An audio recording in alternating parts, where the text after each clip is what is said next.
Welcome into the Skinny Podcast, the weekly potpourri edition. I'm Richard Skinner, Local12.com digital sports columnist and editor with Rick Broering. As always, it's presented by Blake, the attorney Maisland. We got some Bengals to talk about. We've got some college football to talk about. We actually probably have a little bit of college basketball to talk about. No more secret scrimmages. We got our betting segment where I think I killed it. I'm not sure 100%, but I think I killed it. And a portion of the podcast, usually where you can ask me a question on anything. We're doing this at a weird time on a Wednesday night because Rick has some dental work to do tomorrow. I've had the same dental work done, and we've all probably had that, and it's not fun. And so I've tried to talk Rick off the ledge, and I just hope he makes it through this podcast without crying. Yeah, we'll try to get through it ahead of my big surgery tomorrow. That's terrifying us all. But Skinny, the Bengals game, we were just talking about it before we came on here, feels like it happened about a month ago because of it being on Thursday Night Football and just in this 24-hour news cycle where things move so fast. It's like talking about Joe Flacco's performance in that game seems like it's in the past now, but I guess we kind of go back there. I got a few questions I want to bring up to you about how it all unfolded. Let's start with just the sheer number of balls and stats that Jamar Chase put up in this game, caught in the stats that he put up. How much of this is just doing the obvious and force feeding the best receiver on earth and not being too cute? And how much of this is Joe Flacco getting rid of the ball quickly and defenses perhaps not being quite adjusted yet to the way the Bengals are playing with Flacco back there? Yeah, I think some of it, too, is the way Pittsburgh decided to cover them. I mean, they did do some double stuff. They did occasional cloud stuff, but they left a lot of one-on-one stuff and thought our guy can match up with your guy, and he can't. And the one time they doubled both wide receivers, Andre Yoshavash runs right down the middle of the field and catches a big pass at a key time in that game. And so I think some of this is – there's a lot of things to it. I think, there's a force feed for Chase to some degree because you know how good he is. I think some of this is just, and I don't want this to be a knock. This is not, there's probably going to be some things that are going to be construed as negative towards Joe Burrow, and that's silly because the guy is an elite talent and no one's going to dispute that. But Joe Burrow's, I've been asked on radio shows, I think we've talked about this. When Joe Burrow's the quarterback, what's the Bengals' identity? The identity is he finds the first open receiver he can get to, and that's where it goes. I think Joe Flacco is more, there's my first read. It's getting out of my hands so fast, and I'm going there with the football. And that happened to be Jamar Chase the other night. I mean, 23 targets is absurd. 16 receptions is absurd. People have griped and complained if Zach Taylor can't scheme Jamar Chase open. I think he can. I think he tries. I think they do. But I do think this is not a knock on Joe Burrow. I think the thing that makes him special is his ability to go, you're not open on my first quick read. Oh, you are, T. Here you go. Or here's a check. I mean, he knows how to spread the ball around because that's kind of his superpower. I think for Flacco, it's more, I got these two dudes, and I don't care what it shows. I'm going to these two dudes. And the one time, to his credit, he sees double-double. He goes, nope, I got a dude running down the middle on a post pattern. I'm going to there with it. I'm going to take my check down. I don't think you're going to see a lot more games where Jamar Chase is getting 23 targets. But I'd be willing to bet you I'd be shocked with Joe Flacco as the quarterback unless defenses just went, we're going to put a linebacker and a corner and a safety, and we're going to go that way with it. That you don't see Jamar Chase getting double-digit targets. And I think that's the right way to go. And then as soon as they stop some of that, then you go T's route. I mean, T. Higgins, it's funny, Rick. T. Higgins caught 6 for 98 and a touchdown the other night, right? For most fantasy owners, that's a hell of a night. For most regular NFL wide receivers, that's a hell of a night. 6 for 98 and a TD. And yet the guy on the other side just had 10 more catches and 70 more yards. I mean, it was quite insane to look. And I think I asked Flacco this today. I asked Dan Pitcher, the offensive coordinator, the other day. Has the passing game and did the passing game unlock the running game, or did the running game unlock the passing game? Because now if they start to run it effectively, whereas before you may have just said, hey, we can stop these guys with 6 in the box and put coverage towards Chase and coverage towards Higgins, and we still got plenty of guys to cover the rest. And we only have to put 6 in the box to stop the run because they can't run it. Then suddenly you start running it, and you have to go, well, we're going to have to put another guy in the box.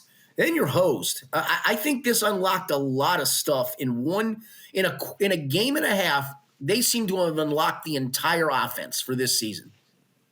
And Skinny, again, like you said, it's not to criticize Joe Burrow, but I do wonder if there are some lessons to be learned here for Joe Burrow and Zach Taylor when you see what happens. And it feels very similar to the same lessons that we talked about back in 2023 when it was like, hey, you found success with Jake Browning going under center, playing off play action, doing things a little bit differently. And then when Joe got the offense back, it was like, no, we're going to go back to doing it Joe Burrow's way. And again, I'm not here to say Joe Burrow doesn't know what he's doing or anything like that. Right. But how many times have we sat here, especially in those early games where they've struggled the last few seasons, and talked about why are they being so conservative? I mean, this year, first game of the season where the offense struggled against the Browns, Jamar Chase gets 5 targets, 2 receptions in that game, right? I mean, some of that is Denzel Ward. I mean, some of that is Denzel Ward. I mean, it is. Skinny, but right there, that is my exact problem with it. It's Jamar Chase. There is no such thing as someone who can cover him. Force feed him the ball. 23 targets in one game. He wasn't open on all 23 of those throws. But when you give him 23 targets, he's going to do something eventually because he's that damn good. And I think sometimes Burrow and Taylor overthink this by thinking, just live to play the next drive. Joe Burrow's so good that if you don't make mistakes, he's going to put you in good situations often enough that you're going to win the football game. But the problem is this team, the rest of this team and the defense isn't built like that. It is built to let Joe Burrow go up and put up huge numbers. And I don't think they play it that way enough. Joe Flacco seems to be of the opinion of like, hey, right now I don't even know the offense, so I'm just going to do the smartest thing that I can do. And that's give the ball to the best receiver on earth. Yeah, I mean, it's crazy, Rick. He's dropped back 98 times in 2 games, 3 of which were sacks, which, again, credit the offensive line. I think they've played better. I don't know if it's because Joe Flacco's getting it out on time, but they have played better. I mean, think about that. 3 sacks allowed in what approximately, just round the number up just for math's sake, in roughly 100 dropbacks. I want to ask you. Crazy. I want to ask you more specifically about that in a second, but finish what you were going to say here. No, but that's crazy to me. So that tells me that the offensive line is probably playing a little better. I think they've settled in with a little bit of stuff, although I think there's going to be a change this week we'll get to. And I think Flacco does get it out quickly. I think he realizes first guy's open. If it's a check down, it's you. If it's Jamar, it's you. I mean, and some of it is honestly, I don't think Pittsburgh's very good. I didn't think much of them coming in the game. That's why I picked the Bengals to win. It was more, I didn't think much of Pittsburgh more than I thought, the Bengals are due to win. It was really more, I just don't think much of Pittsburgh.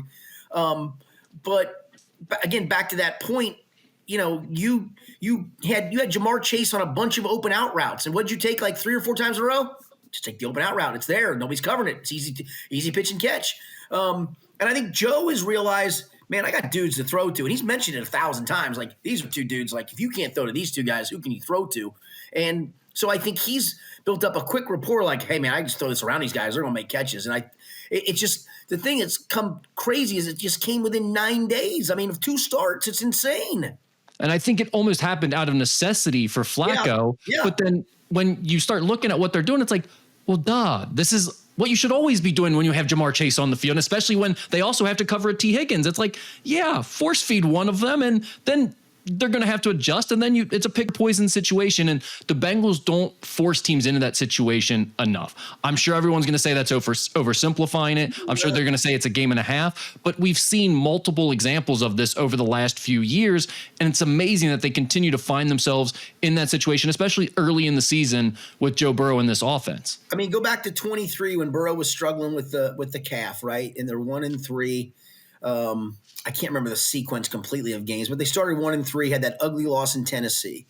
And I don't know if it was the next game. It might have been 2 games later. They go out to Arizona, and Jamar catches 15 balls and is targeted like 19 times. It was almost like, we got to have this, and that's the guy we're going to go to. And again, I know every defense is different. Like, if defense is going to put 3 guys and go, there's a guy going to be on the shallow stuff, there's going to be a corner on him, and there's going to be a safety over the top, well, you probably can't go there 23 times. But you can go there enough.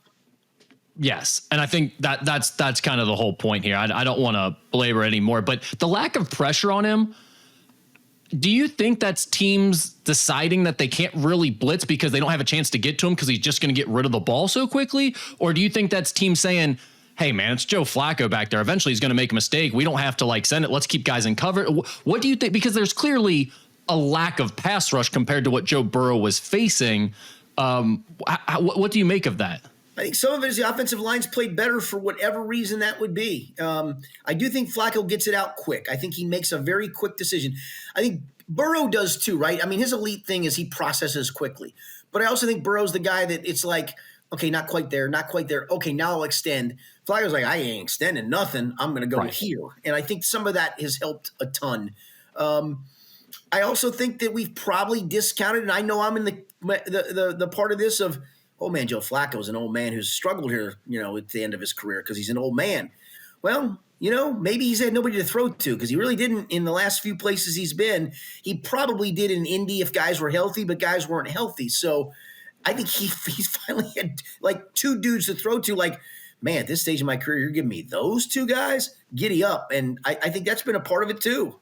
How incredible does this have to be for him? He went from being a guy who was going to rot away on the bench of a bad team while watching the Dylan Gabriel Shador Sanders clown show to finish out the year and watch his career melt away. And now he's playing with probably the two best receivers in the NFL. I mean, the best receiving tandem in the NFL, and really leading a team that has a chance to stay in playoff contention with the rest of the AFC and AFC North struggling. I mean, it's got to be just the most incredible turnaround for him in a matter of 2 weeks. No question. I mean, he went from probably thinking I'm never going to start another NFL game to, I got a pretty good group of guys to throw to, and maybe I can be the one that leads them back into the playoffs. What a luxury this is. And that's the thing, Rick, in the it's probably 6 press conferences we've had with him before games and after games, like today.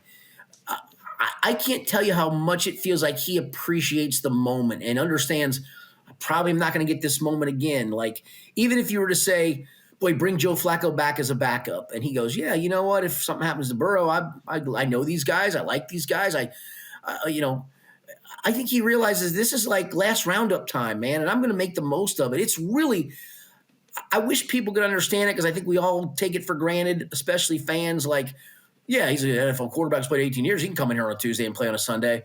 Bro, that's hard. And then you're playing 4 days later? I mean, in a new system and doing those things? I mean, he could fall flat on his face Sunday. I don't think he will. But it's been so cool and so – refreshing to watch how much he understands. I got kind of lucky here, man, to land where I landed and have this opportunity. And he's just been amazing. It's been amazing to me to watch this. I'm sure they're all so competitive that they always deep down believe, like, as long as my career's still going, there's the chance that someone will give me another shot and I'll get to do it again and I'll make good on it.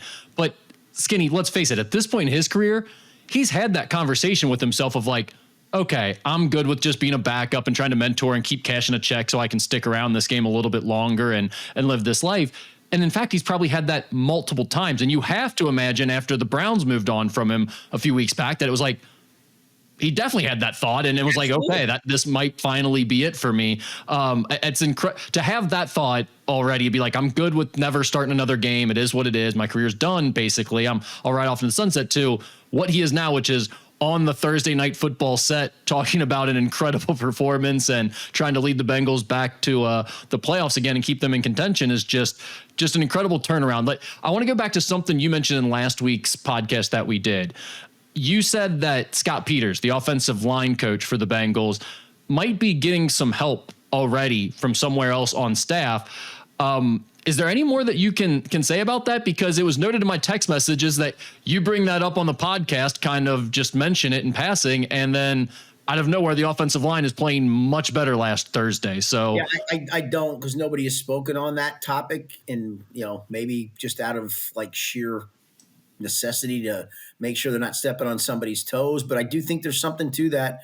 There's probably no doubt in my mind there's something to that because it's been a light bulb going off. Like, I know they didn't run it great in Green Bay. They ran a little bit better in the second half, but there were runs in the second half. You're like, okay, this looks like it's getting there. And in this past week, I mean, I think the runs opened up everything for this offense. Now you got to do it again and again and again. And it wasn't like they were over 200 yards rushing, and they didn't rush it a lot. Although Dan Pitcher told us this week that they called probably 9 to 11 other runs that had a pass tag play on it that Flacco checked into. One of them was the slant to T. Higgins that he took for that one where he split the safeties for the touchdown. So I think that shows that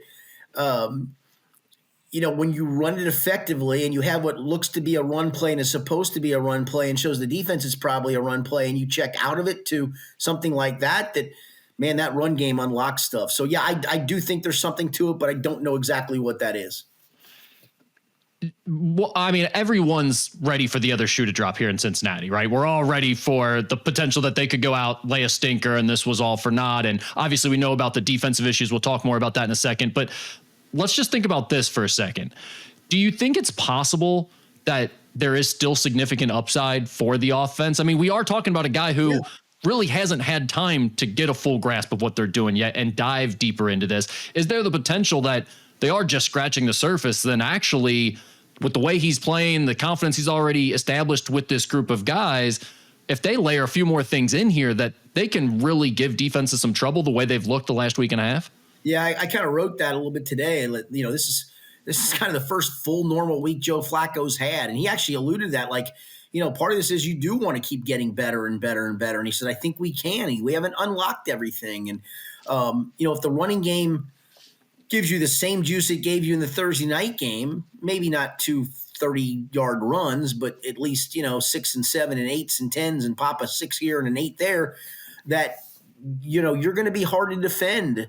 You get yourself in good down and distances, you're going to be hard to defend. So, he talked about just kind of layering, and that's kind of how you want your season to go, keep getting better and better. And I think there's still a lot left on the table. I mean, they're still trying to figure out the guard spot, at least the left guard spot. I think they figured out the right guard spot. They're still trying to figure that part out.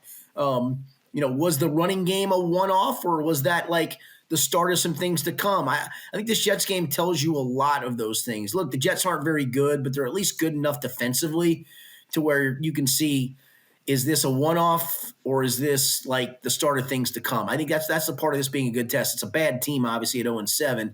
But I do think their defense competes. They're good enough. They have good enough personnel to where let's see what you're made of, because I think that's the part. Now, the defense still has a long way to go. We can get in that if you want. If not, I can go down that wormhole for a month. I mean, it's still got a long way to go. But I do think the offense is to a point where you're like, okay, it's more than competent now. It's got a chance to continue to go and maybe take off.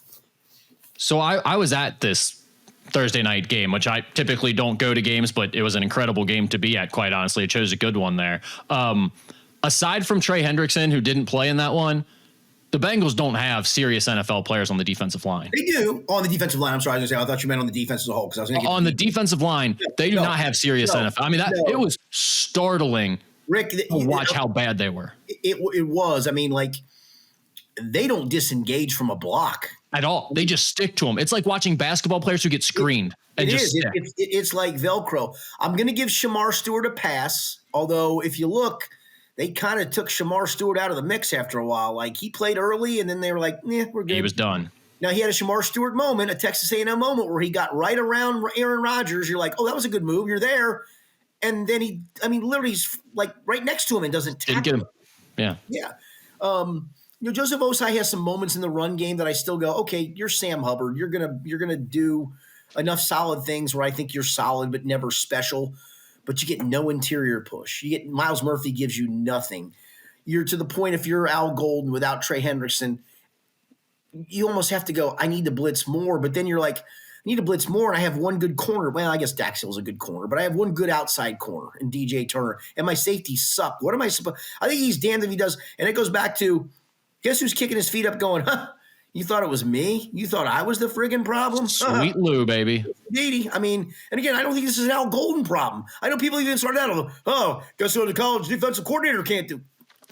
I mean, come on, folks. I mean, if you can't watch this and go, that the personnel is garbage, give me a break.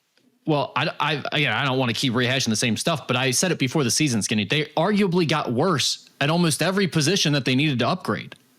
I mean, if nothing else, they got younger and less experienced, which doesn't usually equal great things in the NFL. I mean, the one thing you can say is DJ Turner is awesome.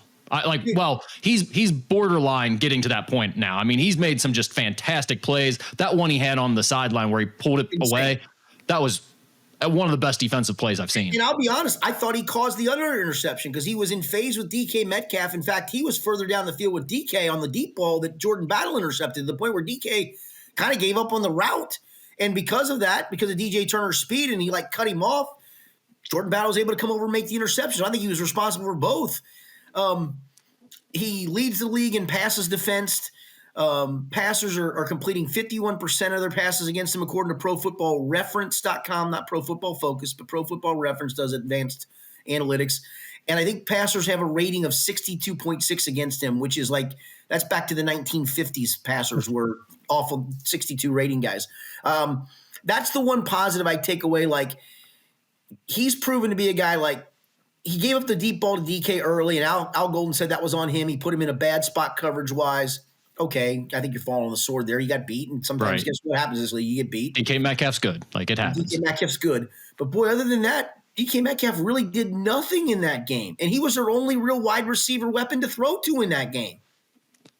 Yeah, I mean, that's the huge positive. I mean, it's a lot of negatives on the defensive side. Almost every other area, they've been a disappointment. But I didn't know if they had any guys that would step up and become a dude like that out of this group. And DJ Turner's looking like he might be a real dude at cornerback. So that's at least something to build around going forward. But man, they just have so much work to do here over the next offseason plus. And, you know, one of the big topics this week, and I don't know that there's any legitimacy to it happening. It might just be talking heads needing something to pontificate about. But do you think there's any possibility that the Bengals would be looking to make a trade in the next few weeks before the November deadline if they were able to get a defensive player? I think you have to really take a long look at safety. I think you can get by at corner because Dax, I think, is a good player. He's not in the DJ, but he's the slot guy for the most part. You know, listen, it's funny. DJ Turner didn't start the regular season opener because he didn't play well enough in camp on a consistent basis. And Zach Taylor told him. In fact, Paul Dehner Jr. wrote a story about him in The Athletic. I wrote a story more about Cam Taylor-Britt needs to kind of take him as the model of how do I fix myself and get back on the field.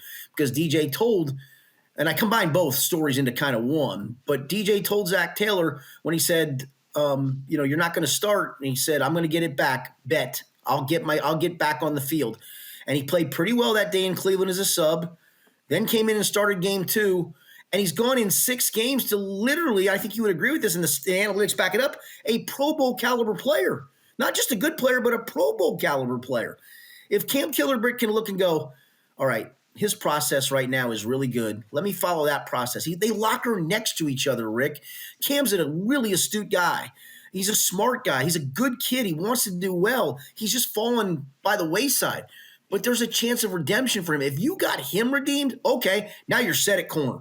Now go find a safety that's competent because Jordan Battle's had moments. I can live with Jordan Battle having moments, but Geno Stone just is bad. Yeah. No, it's pretty much how I see it as well. Skinny, any other thoughts here on the Bengals to wrap this segment up? No, I'll just leave with this. I mean, the guard spot's interesting. The left guard spot, I did a segment with Mo Egger, which I do every Wednesday on ESPN 1530, and he said, you know, who's starting at guard? I said, well, Jalen Rivers is cemented at right guard. I think they go back to Dylan Fairchild at left guard just because of the time invested in him. But I told Mo, I said, you know, I'm not a coach. I'm not there every day. Not in practice. I don't see these guys. They see them. They see film. They know where things are trending. I'm staying with the hot hand, and Dalton Risner lost his job at right guard to Jalen Rivers. But all I know is the last 2 games, Dalton Risner's been the left guard. And I go back to this, man, 3 sacks and roughly 100 dropbacks. And they ran the ball pretty well this last game. I'm riding with that. And the problem for me is if you go back to Dylan Fairchild, who struggled, I think we'd all agree struggled. Rookies struggle in this league. Rookie offensive linemen struggle in this league. If you go back to him and what now are must-win situations, right? I mean, you can't lose games like this. You can't go, it's okay, Dylan will grow into this eventually. Well, no, I can't. Dylan can't grow. If Dylan struggles in 2 or 3 series and you pull him, then where you were at with that kid? I mean, is his confidence shot? Is he looking around going, I mean, I don't know what to do to get back on the field. I think they're in a weird spot because I do think they like Dylan. I think they think Dylan's a long-term solution. I got to be honest with you, with long-term, man, give me the guy who's playing well at the moment. You just got to find a way to win the next 2 games. Right, that's right. No, that's right. And if you want to eventually at that point, I don't know if things are trying. I'm riding the hot hand until I can't. Because listen, if I yank Dylan or if I yank Dalton Risner, well, tough luck, vet. You had a shot. You've had plenty of shots, and I just yanked you. That's too bad. If I yank a rookie, I know we're not here in the feel-good business, but I think you'd agree with this. if you think he's a long-term solution, do you want to kill his confidence now? Right. Just No, it's a legit question. They're kind of in a tough spot there. The problem is you actually had the offensive line playing well for a game. You know, I mean, that's the part that complicates it all. I'll be honest, for a game and a half, because they were really good in the second half of the Green Bay game. Really good. Yeah, fair.